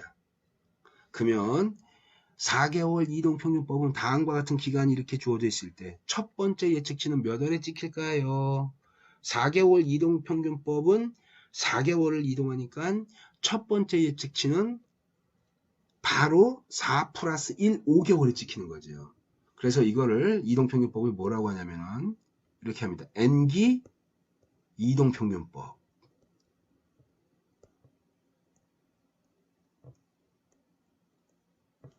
N기 이동평균법이라 그래요. N기 이동. N기라고 하는 게 이 기간을 아까 4개월 이동평균법이야. 그러면 어떻게 되냐. 첫 예측치는 N 플러스 1기간에 바로 찍히는 겁니다. 예. 앞에 우리 어저께 정보 갖고 와서 오늘 했던 거 있죠. 그거하고 똑같은 거예요. N 플러스 1 이렇게. 그거를 수식으로 만드는 거예요. 그래서 만약에 10개월 이동평균법이다. 그러면 첫 예측치는 몇 월 달? 10개월 이동평균법이니까 어떻게 돼요? 이 기간이 10기 이동평균법이 돼버리는 거예요. 그러면 첫 예측치는 바로 11월 달이 되겠죠. 그죠? 이게. 그래서 이 4개월 이동평균법이나 이런 것들을 한번 볼게요. 여기에 예측치는 어떻게 될까요? 9월달의 예측치를 한번 볼게요. 9월달의 예측치. 9월달의 예측치는 어떻게 계산하냐면 예측하는 시점에서 앞에 하나, 둘, 셋, 넷 됐죠. 즉 바꿔 얘기하면 처음부터 내려오는 거예요. 4개월 이동평균법 하면 어떻게 돼요? 1, 2, 3, 4가 평균 내가지고 몇 월달에 오더라? 그대로 5월달에 오더라. 그러면 다시 6월달은 그러면 6월달. 6월달은 6월달 앞에 5, 4, 3, 2, 4가지 이렇게 붙는 거예요. 이 앞에서부터 4칸짜리가 어떻게 돼요? 한 칸씩 밀리면서 밑으로 이렇게 내려오는 거죠. 이렇게 밑으로 이렇게 한 칸씩 밀리면서. 그래서 9월달의 예측치는 어떻게 돼요? 예측하는 시점에 앞에 4칸 평균. 4개월 이동평균법에서 12개월, 12월에 대한 예측값은 어떻게 될까요? 그러면 예측하는 시점에서 앞에 4칸. 하나, 둘, 셋, 넷. 이렇게 평균 내서 어디에 들어와? 짝 12월 달에. 알겠죠? 이게 단순 이동평균법이에요. 단순 이동평균법에 한번 문제를 한번 보겠습니다. 여러분들. 한번 특징을 볼게요. 제가 아까 우리 삼거리에서 김떡순을 판매하는 그 아주머니 한번 예를 들어 한번 볼게요. 이게 바로 뭐냐면 요 날이 이게 현재입니다. 여기는 이제 미래예요. 미래. 그 다음에 여기는 이제 과거가 되겠죠. 과거가 있는데 과거도 굉장히 많은 과거가 있어요. 1년치 과거, 8개월, 그 다음에 7개월, 그 다음에 5개월, 뭐 쭉 해서 수없이 많은 과거 정보가 이제 끝없이 있는 거예요. 이렇게 쫙 해서 내가 현재 예측을 합니다. 예측을 해서 미래를 예측할 거예요. 미래를 예측하려고 하는데 내일을 예측할 거야. 내일 수요가 얼만큼 올까 이렇게 얘기했을 때 수없이 많은 과거 정보에 내가 이 수요 특성을 알고 있어. 과거의 수요 정보. 그러면 예측할 때 1년 전에 지금으로부터 12개월 전의 수요가 내일에 미치는 영향의 정도와 8개월 과거가 내일 수요에 미치는 영향 7개월, 5개월, 4개월, 3개월 어저께까지 쭉 해가지고 이 과거의 정보가 내일 수요에 미치는 영향의 정도를 비교하면 여러분 어떨까요? 일주일 전이 1년 전보다 더 영향 많이 미치지 않을까요? 즉 예측하는 시점에서 가까운 과거가 수요에 더 많이 미칠 거예요. 그죠? 이렇게 1년 전의 수요가 내일 수요에 미치는 것보다 어저께 수요가 내일 수요에 미치는 영향의 정도가 훨씬 더 클 거라는 거예요. 바꿔 얘기하면 먼 과거의 값을 다 더해서 나누기 n으로 딱 나누는 이러한 평균 방법은 내가 지금 여러분들한테 얘기했던 가까운 과거가 예측하는 시점에 더 많은 영향을 미칠 거고, 먼 과거의 이 수요는 예측하는 내일의 수요에 미치는 영향의 정도는 극히 미비할 거다라는 얘기를 했어요. 그죠? 이게 시계열의 기본적 논리입니다 라고 했는데, 그거를 이 단순 이동평균법은 어떻게 하고 있다? 위배하고 있는 거예요. 어떻게 위배했나 한번 볼까요? 제일 첫 번째, 우리 파랑 여기 5월달 예측치를 볼게요. 5월달 예측치는요, 가장 가까운 과거가 누구냐면 4월달입니다. 그 다음 가까운 애가 누구냐면 3월달입니다. 그 다음 가까운 애가 누구냐면 2월달. 가장 먼 애가 1월달. 즉 여기서부터 예측하는 5월달에서부터 가장 가까운 과거 4월달의 수요가 더 많이 미칠 수 있어요. 1월달보다. 그죠? 그럼에도 불구하고 단순 이동평균법은 어떻게 돼요? 1월달, 2월달, 3월달, 4월달. 즉 1600, 2200, 2000, 1600을 다 합쳐서 나누기 그냥 4 해버린 거예요. 그러면 비중이 어떻게 되는 거예요?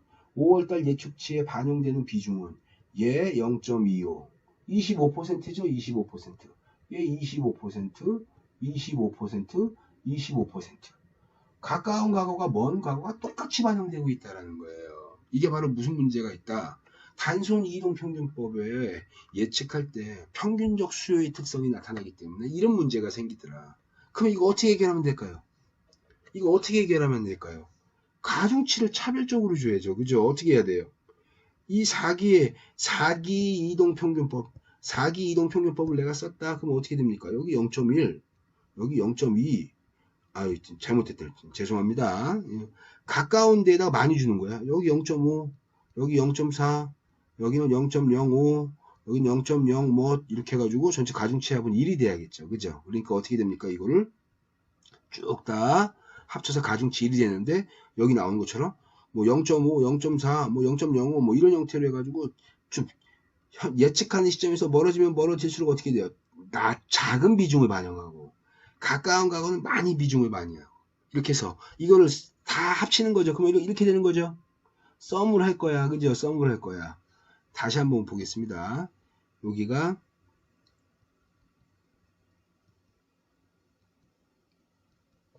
이렇게 한번 볼게요. 4개월 이동평균법에 5월달 예측치에다가 가장 가까운 4월달은 0.4, 그 다음에 3월달은 0.3, 그 다음에 2월달은 0.2, 1월달은 0.1 이렇게 됐어요. 그럼 이걸 식으로 나타내면 이렇게 되는 거예요. 서메이션 하다. 이게 서메이션 하고 어떻게 되냐, 수요 예측 실제 수요값을 WI 가중치를 곱해가지고 썸을 해라 이 얘기죠. 그럼 어떻게 돼요?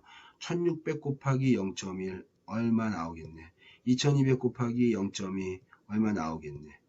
그 다음에 2000 곱하기 0.3 얼마, 그 다음에 요거 0.4 곱한 거 얼마, 요걸 다 싹 이렇게 더해버리면 어떻게 돼요? 이렇게 나오겠네. 그쵸? 그게 바로 뭐예요?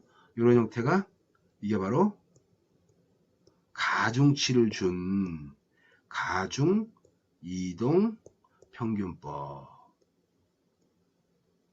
할 수 있어요. 예. 그러니까 단순 이동 평균법이 있고 가중치를 차별적으로 먼 과거는 조금, 가까운 과거는 많이.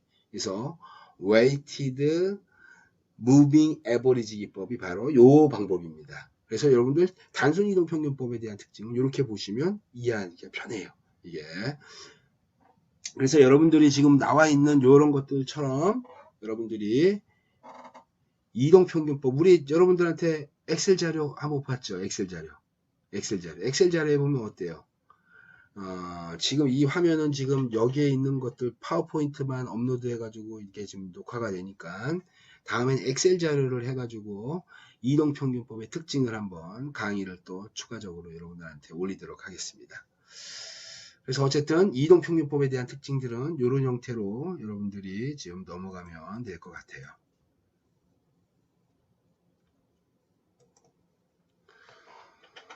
단순 이동평균법 같은 것들 여기 나오는 것처럼 과거 자료의 개수는 얼마만큼 해야 되냐. 내가 아까 이동평균법 뭐라고 하냐면 N기 이동평균법이라고 그랬어요. N기 이동평균법. N기 4월달도 되고 5월달 이동평균법 6기 이동평균법 7기 이동평균 7개월 7기 이동평균법 뭐 10개월 이동평균법 뭐 15개월 이동평균법 이 기간은 그냥 얼마든지 내가 결정할 수 있는 거예요. 이게 그건 누가 결정하냐. 분석하는 이 분석자가 그 기간의 N을 결정할 수 있는데 N을 얼마만큼 잡는 게 좋을까요? 이 얘기예요. 이거는 바로 뭐냐면 단순 이동평균법에서 N의 크기는 뭐와 관련이 있다? 이게 밑줄 쳐야 되는 거예요. 시계열 자료에 뭐에 관련이 있다? 스테이블. 안정성에 얼마나 이게 스테이블하게 움직이냐 이거와 관련이 있는 거예요. 즉 안정하게 움직이냐라고 한다는 얘기는 수요가 안정화되어 있다는 얘기는 평균적 수요라는 얘기예요. 이럴 때는 기간을 길게 해도 변동성 자체가 적기 때문에 어떻게 돼요? 오차가 작아진다는 얘기예요. 근데 반대로 기간이 어떻게 돼요? 이렇게 요동을 치는 거거든요. 이렇게 요동을 치는 수요 같은 경우에는 기간을 길게 잡으면 관통해 버립니다. 이렇게 그냥 직선으로. 이게 다 뭐예요? 오차. 이게 다 오차죠. 이게 이런 오차가 발생하기 때문에 수요가 안정화되어 있으면 기간을 길게 잡아도 되지만 수요가 이렇게 불안정성으로 이렇게 변동성이 크게 나타날 때는 기간을 어떻게 잡는다? 짧게 잡는다. 이게 바로 수요 이동평균법의 특성이라고 할 수가 있어요. 그래서 시계열 자료가 안정적이면 추정된 평균치가 별로 변화되지 않기 때문에 기간을 길게 잡아도 평균적인 큰 변화가 없고 오차도 작아진다. 이게 급격하게 변하는 상황에서는 어떻게 돼? N의 수를 짧게 해가지고 오차를 줄일 필요가 있다. 그래서 과거 자료를 사용할수록 예측치의 확률적 변동이 둔감하게 된다. 어떨 때요? N의 크기가 길게 잡아서 안정화되어 있을 때 길게 잡으면 바로 확률적 변동에 이렇게 둔감하게 해가지고 오차를 줄이게 하는 방법을 쓴다. 이게 바로 단순 이동평균법이 갖고 있는 근본적 문제다. 이게 그래서 문제라기보다는 바로 뭐다? 특징이다. 이동평균법의. 그래서 시계열 예측기법의 특징, 이동평균법에 대한 것들 했어요. 그 다음에 가중이동평균법 여기 나왔네. 제가 여러분들한테 했던 대로 이런 형태로 가중이동평균법 먼 거는 조금 가까운 거는 많이 이게 기본적 논리라 그랬잖아요. 그죠? 이게 그래서 weighted moving average에 대한 것들을 여러분들한테 설명을 했습니다. 여기도 마찬가지 쭉 지수평활법 보겠습니다. 지수평활법 여러분들 지수평활법인데 얘는 이제 쓰세요. 여러분들 뭐라고 쓸 거냐 여기다가 발전된 어드밴스된 이동평균법이다. 발전된 이동평균법이다. 그러면 발전된 이동평균법이기 때문에 여기 이동평균법이라는 말이 들어가야 되는데 생뚱맞게 전혀 생소한 이상한 말이 들어가 있어요. 지수평활법. 말도 이게 굉장히 쉽지 않은 말이에요. 여기서 말하는 평활이라는 말은요. 레벨링 한다는 거예요. 레벨링. 이 레벨링 한다는 얘기는 이렇게 되어져 있는 걸 이렇게 안정화시키는 이 굴곡을 없애가지고 평탄화 한다는 얘기예요. 평탄화. 지수평활법은 그래서 평활이라고 하는 것은 레벨링 한다는 뜻이에요. 레벨링. 그러니까 평탄하게 해가지고 어떻게 되냐 오차를 최소화시키는 방법 이건데 이 왜 지수평활법을 발전된 이동평균법이라고 하는지 우리 실제 한번 수식을 한번 볼게요. 수식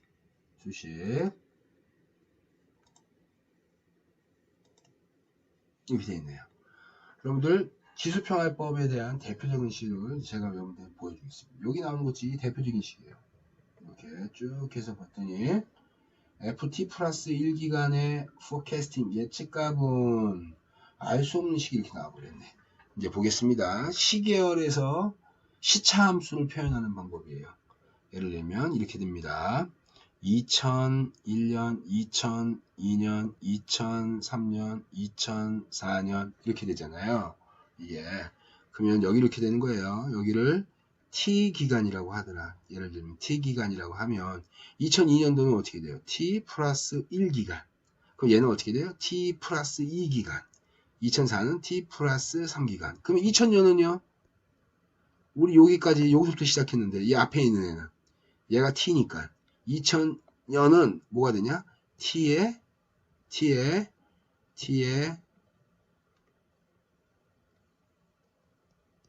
이렇게 되겠죠. 이게 T-1기간이에요. 여기는 이제 다시 표시할게요. 제가 여러분들 T의 마이너스 1기간이 되는 겁니다. 이게 즉 여기가 2001년을 T기간이라고 하면 2001보다 앞에 있는 거는 T의 마이너스 1기간이 돼버리는 거예요. 이게 이런 형태로 해서 이제 이 시차함수를 꾸며야 된다. 그 다음에 이거 갖고 이제 할 때 다시 한번 식을 쓸게요. 제가 F의 T 플러스 1기간의 포캐스팅 값은 어떻게 되냐면 알파라는 거를 쓰고 그 다음에 여기에 액추얼 디맨드예요. 디맨드 더하기 그 다음에 여기가 이제 바로 뭐냐면 1 마이너스 알파 요거 곱하기 여기에 예측값 이렇게 된 거예요. 예. 요 식을 한번 볼게요. 봤더니 알파를 곱하기가 있는 거고 얘를 뭐라고 하냐면 평활상수라고 합니다. 얘를 평활상수. 평활 즉 레벨링 시키는 평평하게 만들어주는 평활상수라는 거예요. 평활상수의 범위값은 어디냐? 0서부터 1 사이에 알파 값이 들어온다. 이게 뭐예요? 0보다 크거나 같고 1보다 작거나 같은 요 사이에 들어가는 게 알파 값의 크기가 일종의 가중치입니다. 가중치. 이게 그 다음에 제가 여기에 DT인데 액추얼 디맨드라고 이렇게 놨어요. 요거를 이제 뭐라고 쓰냐? 여기다가 가로 열고 실제 수요인데 중요한 정보가 지금 앞에 지금 빠져 있어요. 그 중요한 수요가 바로 뭐냐면 여기 볼게요. 맨 앞에 이쪽에 FA T 플러스 1기간이야. T 플러스 1기간의 예측값은 실제 수요인데 어느 기간의 실제 수요야? 앞기의 실제 수요입니다. 앞기. T 플러스 1의 앞에니까 바로 뭐예요? T기간이 되겠죠. 앞기의 실제 수요예요. 뭐에 대한 앞기의 실제 수요? 예측하는 값에 예측하는 값. 예측치의 앞기의 실제 수요값. 예를 들면 1, 2, 3, 4, 5 이렇게 있어. 5월달에 내가 예측값을 하려고 해. 5월달 예측값을 할 거야. 그럼 어떻게 돼요? 알파에 곱해가지고 어디 거 실제값을 쓴다? 4월달의 실제값을 바로 갖다 쓰는 거예요. 이게 그 다음에 플러스 1 마이너스 알파에다가 F를 쓰는데 여기도 봤더니 1 마이너스 알파. 여러분 이 평화의 상수는요 값이 주어집니다. 평화의 상수는 주어지는 거예요. 0서부터 1 사이 값이 딱 주어지는 거예요. 연구자가 딱 결정해가지고 쓸 수 있어요. 얼마? 0.2야. 연구자가 정해가지고 뭐 우리 대학원 레벨에서는 이 알파를 추정해가지고 이 알파 값을 뽑아낼 수 있어요.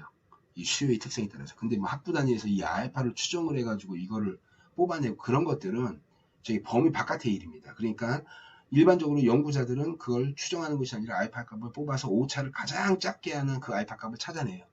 그러니까 여기서는 그냥 알파 값이 주어져서 딱 정해져 있다라고 보고, 그러니까 뭐로 해요? 상수죠, 상수항입니다. 그 다음에 여기는 1-알파니까 여기도 값을 빼준 값이 여기 상수항이 들어오겠죠. 그 다음에 여기를 딱 봤는데 여기는 바로 뭐냐면 여기도 마찬가지로 똑같은 거예요. 예측하는 기간에 앞에 있는 뭐예요? 여기 t 플러스 1이니까 앞에 있는 예측치에 되겠지. 앞에 예측값이 됩니다. 예측값. 이렇게.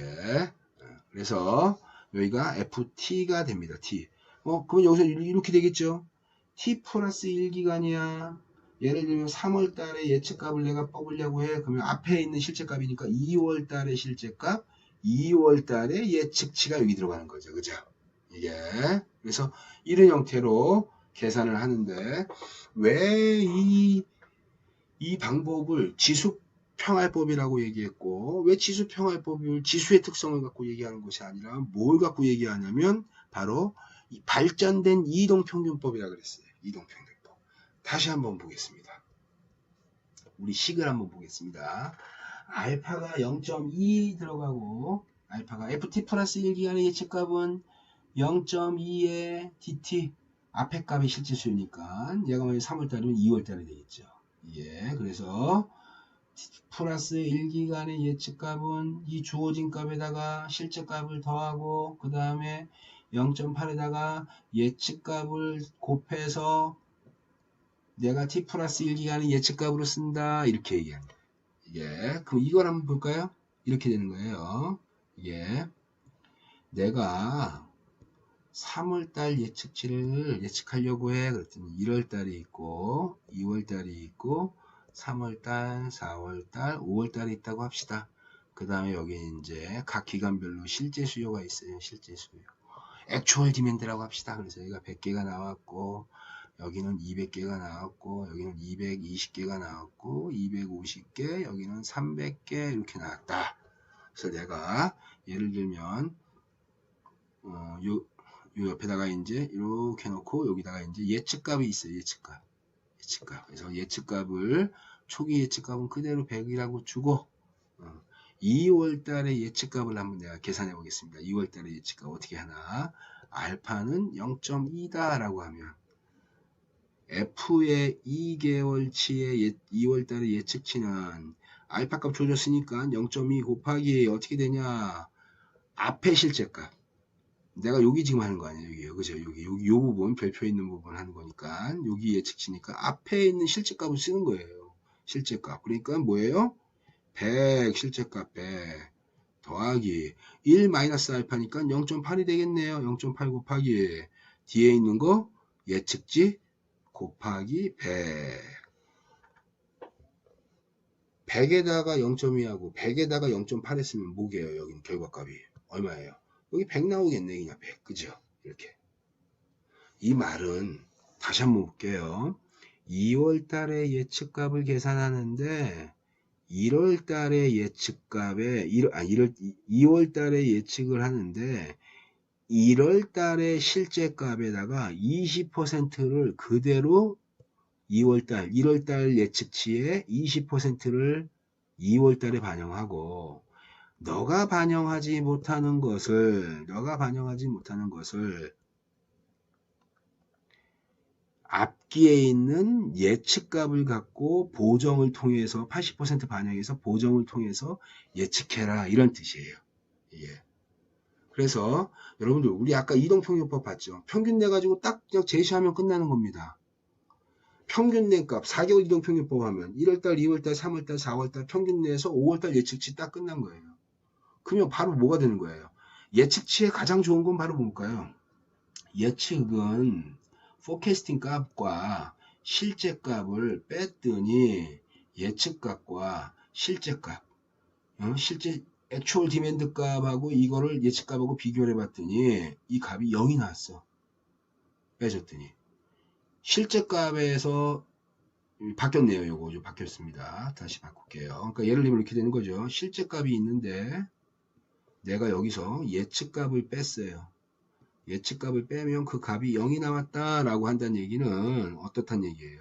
실제값과 예측값이 일치한다는 뜻이죠. 이게 가장 좋은 예측치입니다. 이게 가장 좋은 예측치예요. 이동평균법의 한번 특징을 한번 볼까요? 이동평균법은 4개월을 평균을 내가지고 바로 어떻게 하는 거예요? 그냥 그대로 그냥 예측해버리기 때문에 예측에 저기 무슨 오차라든지 이런 것들은 그냥 바로 나와버리는 거예요. 바로. 4개월 합친 거 여기다 넣어가지고 그냥 이 값이 바로 나와버리죠. 근데 지수평활법은 실제 값이 반영되는 비중과 그 다음에 앞기에 있는 예측 값이 반영되는 비중을 써가지고 어떻게 한다? 이걸 갖고 바로 예측하는 그러한 기법을 쓰고 있어요. 그래서 이 지수평활법은 실제로 엑셀을 한번 풀어보면 여러분들 제가 보여줄 건데 보면 더욱더 쉽게 이해할 수가 있습니다. 그래서 어찌됐든 지수평활법의 한번 특징을 한번 볼게요. 이게 그래서 평활상수에 관련된 것들을 집어넣어서 0.2짜리 식을 넣고 지금 축차 대입을 하겠습니다. 축차 대입. 축차 대입이 뭐예요? 꼬리에 꼬리를 물듯이 집어넣는 거예요. 그죠? 이거 볼게요. 0.2에 이렇게 쭉 나왔습니다. FT가 있네. FT를 이제 분해해 버리는 거예요. FT를 뭐로 분해하냐? 가로 열고 0.2 똑같이 0.2에다가 FT의 예측하는 시점에 앞에 있으니까 T-1이 됐네요. 그죠? 그 다음에 똑같이 T-1인데 이렇게 나온 거예요. 그죠? 이게. 그래서 이거를 식을 전개합니다. FT-1은 0.2 DT에 0.8에다가 곱한 거죠. 이렇게 곱해야 되잖아요. 그죠? 곱했더니 0.16에 T-1, 그 다음에 곱했더니 0.64에 FT- 이렇게 됐어요. FT-1 또 나왔네. 요걸 다시 분해해버리자. 그럼 어떻게 돼요? 가로 열고. 이렇게 되겠죠. 0.2에 어떻게 돼요? D에 T-1이니까 그 앞에 있는 거잖아. T-2가 되겠네. 그 다음에 어떻게 돼요? 0.8에다가 앞에 있는 거 요 T하고 똑같으니까 예측값인데 T에 -2 이렇게 되겠네요. 그죠? 이게. 그래서 요걸 식에 다시 전개하는 거예요. 0.64 곱하기 0.2 곱해주고 0.64에다 0.8에 FT-1 곱한 거예요. 그러면 보겠습니다. FT-1을 쓰는데 0.2의 DT, 0.16의 T-1, 0.126의 0.128의 T-2, 0.1024의 T-3. 이거를 제가 그림으로 한번 그려볼게요. 여러분들.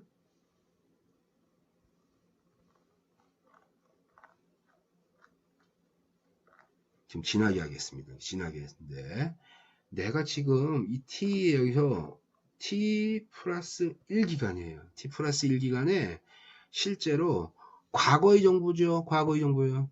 1월달, 2월달, 3월달 해가지고 쭉 있는데 내가 여기가 T에 플러스 1기간이라고 쳐요. 요 기간을.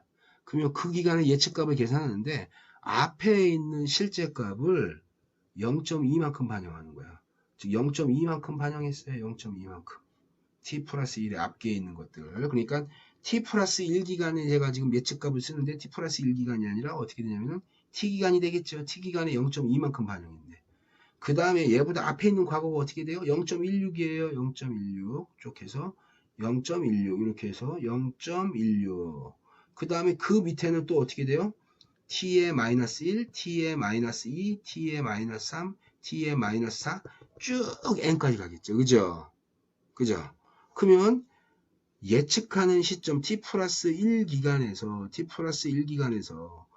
바로 앞에 있는 과거는 0.2만큼 반영하고 그 다음에 그거보다 그 앞에 있는 애는 T-2니까 T-6가 되겠죠. 그죠? 그러니까 0.16이 들어갑니다. 그 다음에 그 앞에 있는 애는 또 먼 과거죠. 걔는 어떻게 돼요? 0.128. 그 다음에 그 앞에 있는 애는 0.1024. 나중에 이걸 쭉 n까지 반복해서 계속 ft에다가 축차 대입을 끝없이 가하면 수식이 이렇게 될 거예요. 그래프의 식이 이렇게. 그래프의 식이 t, t-1, t-2, t-3, t-4, t-5 이렇게 해서 끝없이 n까지 반복하면 모양이 이렇게 될 거예요. 그죠? 그래서 어디 근처에 수렴해요? 0 근처에 수렴하는 겁니다. 즉 t에서 어떻게 돼요? t에서 t-1, t의 마이너스 2 쭉 해서 t의 마이너스 n 기간까지 쭉 가면 예측하는 시점이 f의 t의 플러스 1기간의 예측값은 f의 t의 플러스 1기간의 예측값은 실제 정보가 미치는 것이 0.2, 0.16, 0.128, 0.1024 점점 작아지죠. 먼 과거는 예측하는 시점에서 먼 과거는 작게 가까운 과거는 많이. 이게 뭐예요? 이 원칙이 뭡니까? 시계열 예측기법에서 기본적으로 가져야 될 특징이라고 했어요. 그죠? 이게 바로 아까 얘기했던 바로 뭐예요? 가중 이동평균법이네요. 그죠? 근데 이동평균법과 같지 않고 모양이 생긴 그래프의 모양이 어때요? 지수평활법, 지수의 모양, 지수 그래프. 지수분포의 그래프입니다. 그래서 얘를 지수평활법이라고 부르게 된 거예요. 이게. 그래서 어찌됐든 여러분들 이 지수평활법에 관련된 것들은 매우 중요한 겁니다. 매우 중요한 거예요. 다음 시간에는 실제 엑셀 화면을 여러분들한테 좀 보여줘가지고 그것이 의미하는 바가 뭔지를 제가 설명해 주도록 하겠습니다. 지금 이렇게 수식으로 나와 있는 것만 보여주니까 여러분들 잘 이해하기 어려울 것 같아요. 엑셀 화면을 여러분들한테 직접 띄워가지고 녹화해서 여러분들한테 계산되는 과정을 한번 보여주도록 하겠습니다. 또 두 번째 시간에 만나도록 하겠습니다.